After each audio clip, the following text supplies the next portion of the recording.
আমার পকেট থেকে 10 টাকার একটি নোট বের করে বঙ্গবন্ধুর ছবিটি তাকে দেখিয়ে বলেছিলাম, এটাই হচ্ছে আমাদের বাংলাদেশ। আমার সমস্ত স্বাধীনতা একটি নামের মধ্যে, শেখ মুজিবুর রহমান।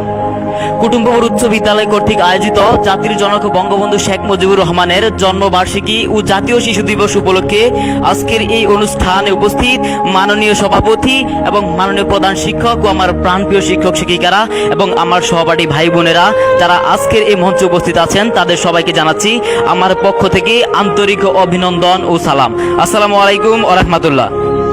চারদিকে হাড় কাঁপানো কনকনে ঠান্ডা, বাবার দেওয়া একটি চাদর গায়ে দিয়ে স্কুল থেকে বাড়ি যাচ্ছে ছোট্ট একটি শিশু। তখন হঠাৎ সে রাস্তার পাশের মধ্যে একটি গাছের নিচে একটি বৃদ্ধাকে বসে থাকতে দেখে এবং দেখতেছে যে বৃদ্ধাটি কনকনে শীতে থর থর করে কাঁপছে।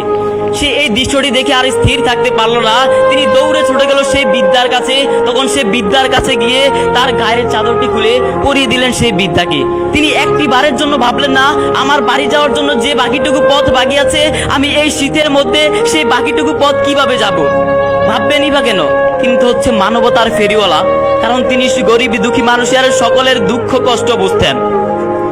1952 সালে ফরিদপুর জেলা থেকে টানা কয়েকদিন অনশনের পর বাসায় এসে বঙ্গবন্ধু শেখ মুজিবুর রহমান একটু বিশ্রামের জন্য যখন তার প্রিয়তমা সহধর্মিনীর পাশে বসলেন, তখন তার পাশে ছিল হাসিনা এবং শেখ কামাল। শেখ কামাল বারবার বঙ্গবন্ধুর দিকে ফিরে তাকাচ্ছে এবং এক সময় সে হঠাৎ বলে উঠলো, হাসিনাপু, হাসিনাপু, কি তোমার আব্বুকে আব্বু বলে ডাকতে পারি? অথচ তিনি হচ্ছে তার পিতা। তিনি জানেন না বঙ্গবন্ধু শেখ মুজিবুর রহমান দেশ এবং জনতার জন্য কারাবরণ করতে গিয়ে তিনি তার সন্তানদের কাছে সময় দিতে পারেননি, কারণ তিনি তো দেশের মানুষকে ভালোবাসতেন। হ্যাঁ, যিনি দেশের মানুষের জন্য তার সন্তানকে সময় দিতে পারেননি, তিনি আর কেউ নয়, তিনি হচ্ছে হাজার বছরের শ্রেষ্ঠ বাঙালি জাতির জনক বঙ্গবন্ধু শেখ মুজিবুর রহমান। জাতির জনক বঙ্গবন্ধু শেখ মুজিবুর রহমান 1920 সালের 17 মার্চ গোপালগঞ্জের টুঙ্গিপাড়া গ্রামে জন্মগ্রহণ করেন। পাকিস্তানি কারাগার থেকে ফিরে এসে 10 জানুয়ারি এক ভাষণে বঙ্গবন্ধু বলেছিলেন, আজ আমার জীবনের সব স্বাদ পূর্ণ হয়েছে, আজ আমি বেশ খুশি, আজ আমার বাংলার মানুষ প্রাণ ভরে বাঁচতে পারবে। কিন্তু আমার এই স্বাধীনতা ব্যর্থ হয়ে যাবে যেদিন দেখবো আমার বাংলার মানুষ প্রাণ ভরে খেতে পারছে না, যেদিন দেখবো আমার বাংলার মায়েরা তাদের বস্ত্র পাচ্ছে না, যেদিন দেখবো আমার বাংলার যুবকরা তাদের চাকরি পাচ্ছে না, তখনই আমার স্বাধীনতা শব্দটি ব্যর্থ হয়ে যাবে। কিন্তু হায় দুর্ভাগ্য, হায় আফসোস আমরা আমাদের সেই কবিকে ধরে রাখতে পারিনি। 1975 সালের 15 আগস্ট তিনি 1973 সালে আমার বঙ্গবন্ধুকে নিয়ে কিউবার নেতা ফিদেল কাস্ট্রো বলেছিলেন, I have seen Sheikh Mujib.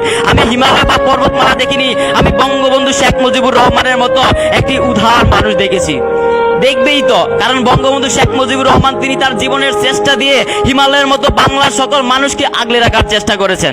তবুও শেষবার ঘুমিয়ে থাকার আগে আমার বলতে ইচ্ছা করেছিল, এই বাংলায় তোমার সমান উচ্চতার আর কোনো লোক আমি দেখিনি। তাই তো বার্লিনে যখন একজন বাউলিন বাদক আমার কাছে বাংলাদেশ সম্পর্কে জানতে চায়, আমি তখন আমার পকেট থেকে 10 টাকার একটি নোট বের করে বঙ্গবন্ধুর ছবিটি তাকে দেখিয়ে বলেছিলাম, এটাই হচ্ছে আমাদের বাংলাদেশ।